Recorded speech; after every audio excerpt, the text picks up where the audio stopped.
Handa na ako, Jorge Luis. Napakaganda mo, Fabiola. Salamat. Saan mo gustong pumunta? Gusto kong pumunta sa La Marquesa. Napakagandang lugar, no? Oo, tama ka. Pero gusto ko itang ipasyal sa ibang lugar dito. Marami ka pang hindi napuntahan. Medyo. May ilang lugar na rin akong nabisita rito. Pero dahil linggo naman ngayon, gusto kong maglakad-lakad lang sa pasyalan at kumain doon. Magandang ideya yan. Ano, doon na lang tayo? Sige, okay ako ron. Sa La Marquesa tayo. Tayo na.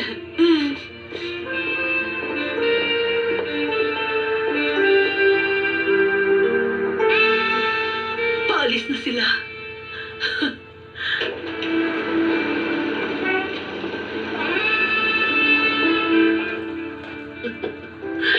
Hindi ko alam kung tama ito, Mama. Kapag nakita sila ni Maria Mercedes. Sigurado magwawala siya. Pero magandang idudulot ng pagsiselos niya. Mababaliw siya kaiisip kay Jorge Luis. Pero baka naman masaktan niya si Fabiola. Huwag mo na siyang alalahanin. Palabag din si Fabiola. Kaya hindi niya siya magagawang saktan. Alam niyo, sa totoo lang, Mama, delikado itong pinaplano ninyo. Para naman sa akin, malaki ang maitutulong sa atin ni Fabiola. Teka, may gusto ba siya sa kapatid ko? Kung wala pa sa ngayon, magkakagusto rin siya. Para naman matulungan niya tayo sa mga plano natin. Dati naman ayaw niyo kay Fabiola. Alam mo namang mabilis magbago ang isip ko. Ang kawawang si Mechi makikipagdiborsyo sa kapatid ko. Pagkatapos niyang ibalik sa akin ang para sa akin. Huwag kayong masyadong pakasisiguro. Sigurado ako rito, Digna. Sigurado magtatagumpay ako sa binabala ko. Pumasok ka. Magandang umaga. Magandang umaga. Napakaganda ng suot mo. Nagustuhan mo? Ngayon lang kita nakita nagsuot ng ganyan. Ngayon ko lang to nagamit. Niregalo to sa akin ng kaibigan ko. Hindi ka mapupunta ngayon sa bahay ng papa mo? Pupunta, pero mamaya pa. Masasabi ko ngayon na napakabuti mong anak. Salamat. Ang asawa ko, wala siya sa kwarto niya. Oh, alam mo, linggo ngayon. Kaya naman si Jorge Luis, namasyal muna siya. Nang mag-isa? Siyempre hindi. Eh, sino kasama niya? Ang kaibigan niyang si Fabiola.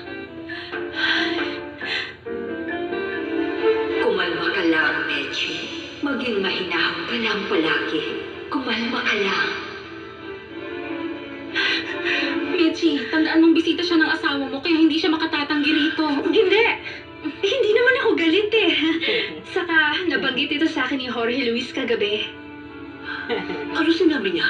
Sinabi niya sa akin na lalabas sila ngayon ni Fabiola para mamasyal. Nabanggit niya ito kagabi. Oo. Ay, pasensya na ha. Hindi niyo pala alam. Sa kwarto ko natulog si Jorge Luis kagabi. Nagtabi kami. Ah, kagabi ba? Ganun na nga, madam. May nakita kasi akong palaka sa ilalim ng kama ko. Kaya tinawag kong asawa ko para alisin yon. Ah, kung ganun eh. Takot ka pala sa palaka. Ay, oo, takot na takot ako ron. Isa pa, hindi naman ako hangal at ginagawa ko lang to para samahan niya ako sa kwarto buong gabi. Sige, aalis na ako at magbibihis pa ako dahil kailangan ko ring sulitin ang araw na to. Mamaya na lang. Ngayon, ano nang masasabi mo? Naaawa ka pa rin ba sa kanya? Tingin ko tayong nagmukhang hangal at katawa-tawa, hindi siya. At ang kapatid mong yon, isa siyang ipokrito. Sinungaling, babayero at matigas ang ulo niya. Nagtabi sila ng asawa niya kagabi. Tapos ngayon naman, mamamasyal siya kasama ang iba. Ibang klase ang kapatid mo. Anong masasabi mo? Nagulat din ako sa ginawa ni Jorge Luis, Mama. Totoo po, nakakagulat talaga ito. Namasyal sila ni Fabiola. Visit siya. May gusto siya sa kanya. Kung hindi ako mag-iingat, baka maagaw niya sa akin si Jorge Luis. Kung namasyal siya kasama si Fabiola, pahanap din ako ng lalaking sasamahan akong mamasyal ngayon.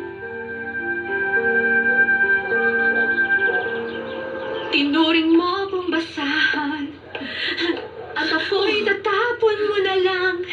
Kumusta, Aling Philo? Mechi, napadalaw ka. Ibang-ibang itsura mo ngayon. Napakaganda tignan mo. niyo nga. Nagsuot ako ng magandang damit, Aling Philo. Kaya nga, ang ganda-ganda ng ayos ko ngayon, di ba? Teka, ano yan? Naglalaba pa rin kayo kahit linggo? Alam mo kasi, Kailangan kong gawin ito para mamaya, para makapagtinda ako. Ang hirap talaga ng buhay namin. Meron talagang naghihirap. Pero, mas marami pa rin ang nakakaangat sa buhay nila. Ako bang tinutukoy ninyo? Pati ba naman kayo, Aling Philo? Ay, hindi, mahal ko, Metsi. Hindi ikaw ang tinutukoy ko, kundi si Lata. Bakit? Ano ba nangyari kay Lata? Ay, hindi mo pa ba alam? Ano ba yun? Naku, pinalad siyang manalo. Sa larong sugal, 5 milyong piso ang napanalunan ni Lata, Metsi. Kaya milyonaryo na siya ngayon. Aba,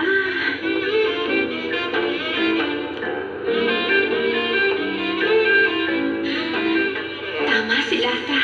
Siya ang gagamitin ko para may kasama akong mamasyal ngayon. Makakapaggiganti na ako sa asawa ko pag sesilosin ko siya.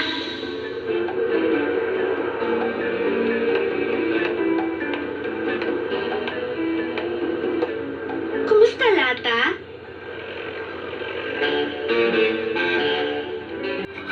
Hindi ako makapaniwala sa nakikita ko. Ano? Bakit mo naman nasabi yan? Bakit? Tignan mo naman ang itsura mo ngayon, Mechi. Pero palabas lang naman ang nagbago sa akin. Hindi pa rin ako makapaniwala sa nakikita ko. Nandito ako para kumustahin si Aling Philo. At syempre, para makumusta na rin kita. Salamat naman. Sandali lang, may nagsabi sa akin na nanalo ka raw ng malaking halaga sa isang sugal. Totoo ba yun? Oo, totoo nga yun. Ay, ang swerte mo naman. Magkano yung napanalunan mo? Higit 5 million din. Ay, hindi ako makapaniwala. Malaking halaga nga yun. Kailangan mong pag-isipan kung paano mo gagastusin yan. Alam mo yun? Oo, alam ko yun, kaya pinag-iisipan ko. Pero ngayon, nagsasaya lang ako. Oo, tama. Magpakasaya ka lang sa buhay. Alam kong masipag ka naman eh. Tignan mo tong narating mo. Nakita mo ng kotse ko? Ay, bumili ka pala ng bagong kotse, no? Hindi naman bago, yung nakapark lang sa labas. Hindi mo ba nakita sa tapat? Ay, oo, nakita ko. Hindi ko alam na sa'yo pala yun. Ang ganda ng binili mong kotse.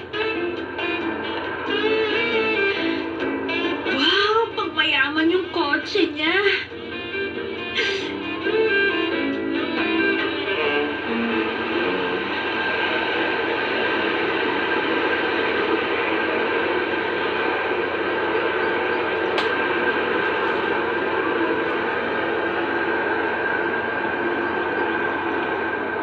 Pupunta na ba tayo sa restaurant? Hindi, mamaya na. Nung umakyat tayo sa bundok, pakiramdam ko malaya ako. Maraming salamat sa napakasayang araw na to. Masaya ako para sa'yo, Fabiola. Yung makita mo ang ganda ng bansa mo, payapa, tahimik. Ilan na kaya ang nagtapat ng pag-ibig dito? Nagawa mo ba yun? Hindi. Si Diana, ayaw pumunta rito. Eh, yung isang babae, umakyat na ba siya sa bundok kasama mo? Hindi.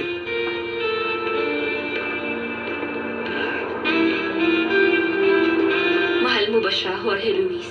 Hindi. Hindi ko siya mahal.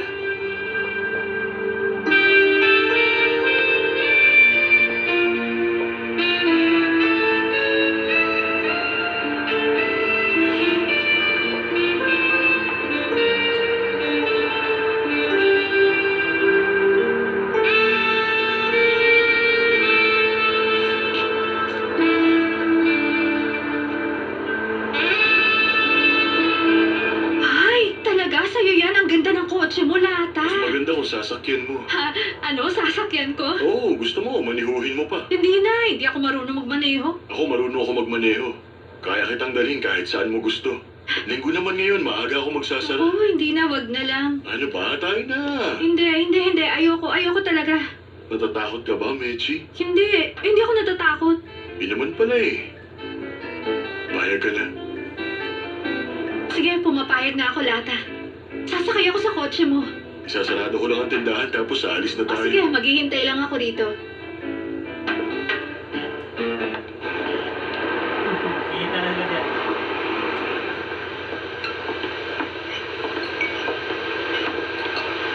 Kung hindi mo siya mahal, bakit? Hindi ba sinabi sa'yo ni Mama? Oo, pero... Huwag na natin pag-usapan yan. Pakiusap. Excuse me po. Okay, kaya ba palagi kang ganyan? Kung ganun, inaamin mo at hindi mo... Sinabi ko na huwag na natin pag-usapan yan, Fabiola. Pero kasi... Kumain na tayo. Gusto kong bumalik sa bundok. Pero hindi pwede. Bakit hindi? Bukod sa ibang dahilan, baka naghihintay na sila sa bahay. At baka awayin ako ng asawa mo. Takot ka ba sa kanya? Hindi, gusto ko nga siya. Iniisip ko nga na pwede ako makipaglaro sa kanya na tulad ng isang pusa na may kagat na bola ng yarn. At sino naman ang magiging pusa? Siyempre siya yon. At ikaw ang bola ng yarn? Hindi. Ako ang siyang magiging mananahe na gumagamit ng bola ng yarn.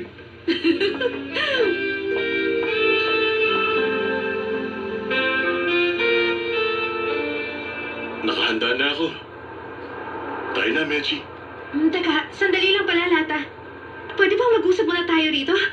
Tsaka nauuhaw na rin ako eh. Ikaw talaga, bakit hindi mo sinabi kanina? Teka, kukuha kita ng soda.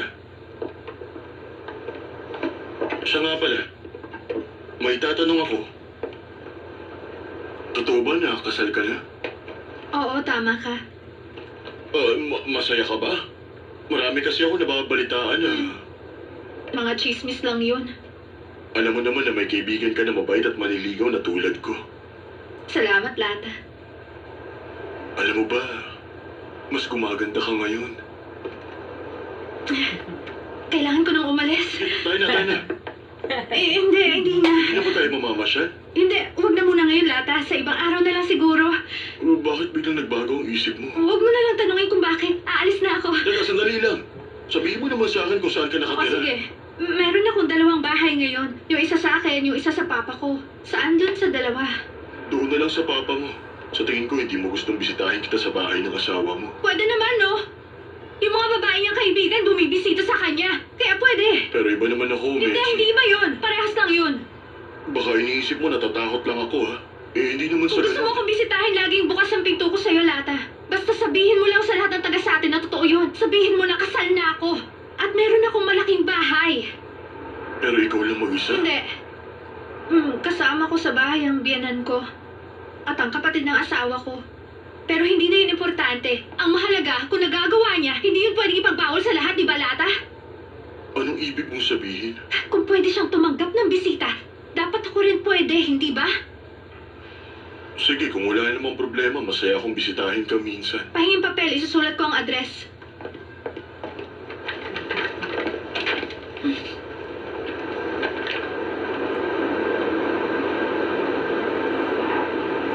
Oo, doon pala. Puro mayayaman sa lugar na yan. Sa Lomas de Chapultepec. Ay, tingnan mo. Heto yun. Ayan.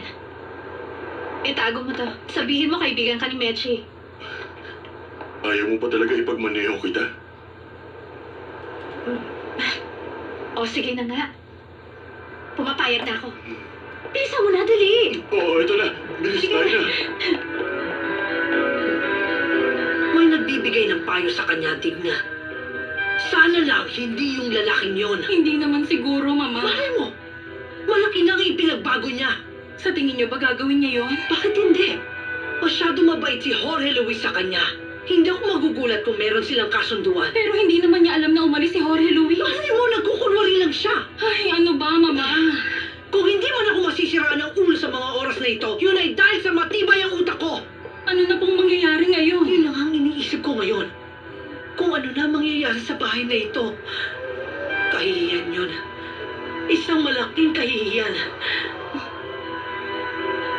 Merong humintong kotse sa tapat natin. Hindi kaya bumalik na si Jorge Luis?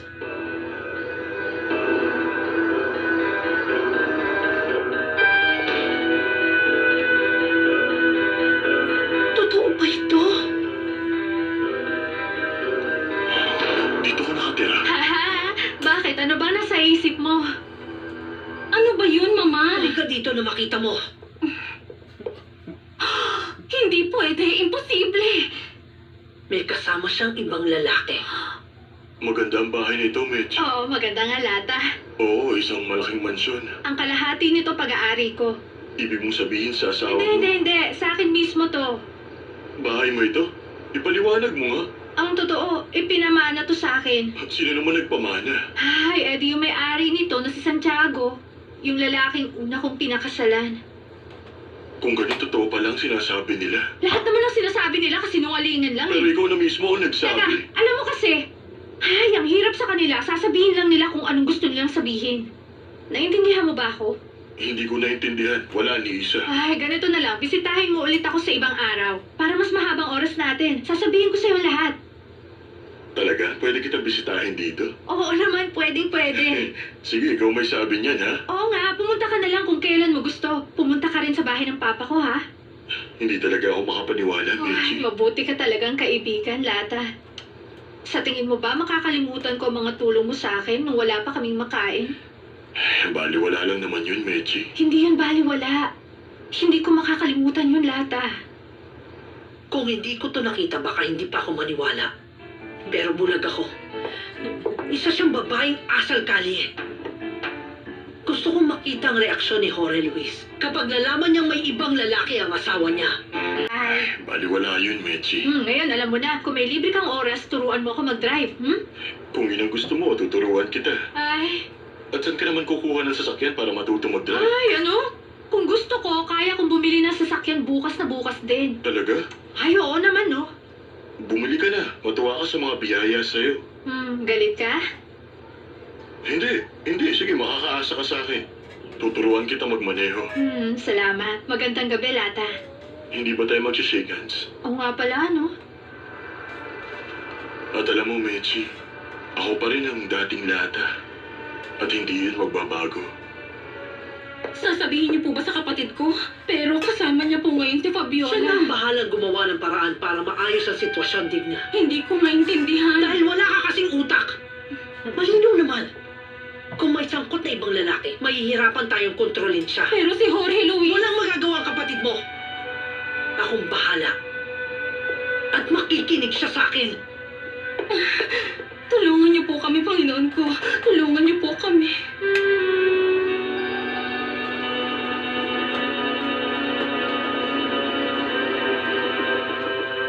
Pasok.